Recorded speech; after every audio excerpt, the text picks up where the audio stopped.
Bonjour le monde, aujourd'hui je vais vous expliquer comment harmoniser le flux vital comme nos anciens.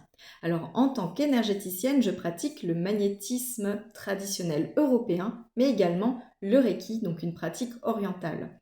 Alors ce qu'il faut savoir, c'est que dans les campagnes d'Europe, en France, en Suisse, en Belgique, etc., les anciens magnétiseurs, barreurs de feu, rebouteux et guérisseurs n'utilisaient pas la notion de chakra. Les chakras, c'est un concept venu des traditions indiennes et introduit tardivement en Occident. Et pourtant, malgré tout, nos magnétiseurs avaient leurs propres repères et méthodes pour harmoniser ou rétablir ce qu'ils percevaient comme étant le flux vital. Donc la procédure, selon les traditions populaires et les témoignages ethnographiques, retiennent une chose importante, le fluide, cette notion. Donc on considère en magnétisme qu'il existe un fluide vital, un flux, inspiré du magnétisme animal de Mesmer, mais aussi de croyances rurales beaucoup plus anciennes. Alors ce fluide, il peut être bloqué, il peut être affaibli, il peut être inversé, ou il peut même être chargé négativement. Alors en gros, le travail de magnétiseur consiste donc à rétablir la circulation de ce fluide, tout comme les chakras visent à rétablir l'équilibre énergétique. Mais en magnétisme européen, pas de découpage en centres spécifiques. Alors il y a des gestes traditionnels chez les magnétiseurs très codifiés. On va parler de passes magnétiques. Les passes, ce sont des lents mouvements des mains au-dessus du corps pour attirer le fluide, pour le disperser ou pour le ramener.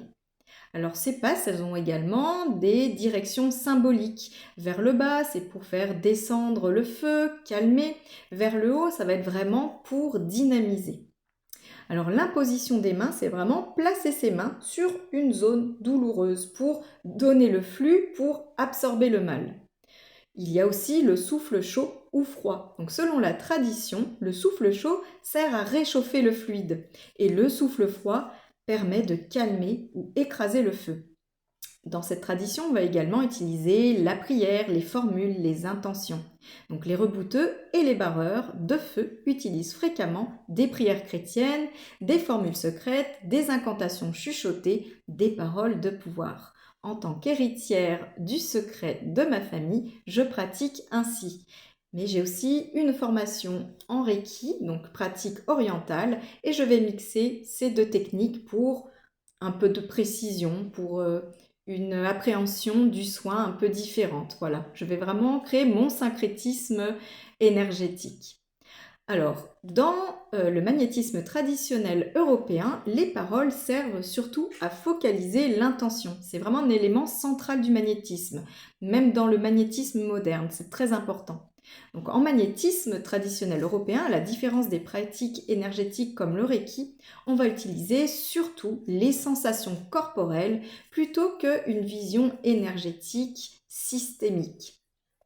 Donc on va observer le chaud, le froid dans les mains, les fourmillements, mais aussi les tiraillements dans les doigts ou les sensations de densité et de vide.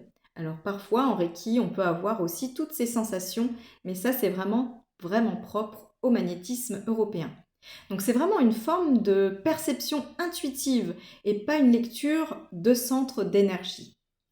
En fait, dans le magnétisme traditionnel européen, le corps est considéré comme une terre à rééquilibrer. La vision paysanne du corps, elle est très organique finalement. Et l'énergie, on peut considérer qu'elle est stagnante comme l'eau dans un champ. Alors s'il y a de la douleur qui monte ou qui descend, voilà, on va pratiquer ce rééquilibrage. Et puis si un membre peut être tiré, vide ou plein, on va également harmoniser tout ça. Alors le jargon des magnétiseurs, c'est remettre droit. Les anciens disaient on délie. On fait dériver le mal aussi vers la terre ou vers l'eau. Dans une prochaine vidéo, je vous parlerai de l'approche orientale des systèmes énergétiques chakras et de leur harmonisation. En attendant, je vous souhaite une bonne journée et vous dis à tout bientôt. Allez, ciao!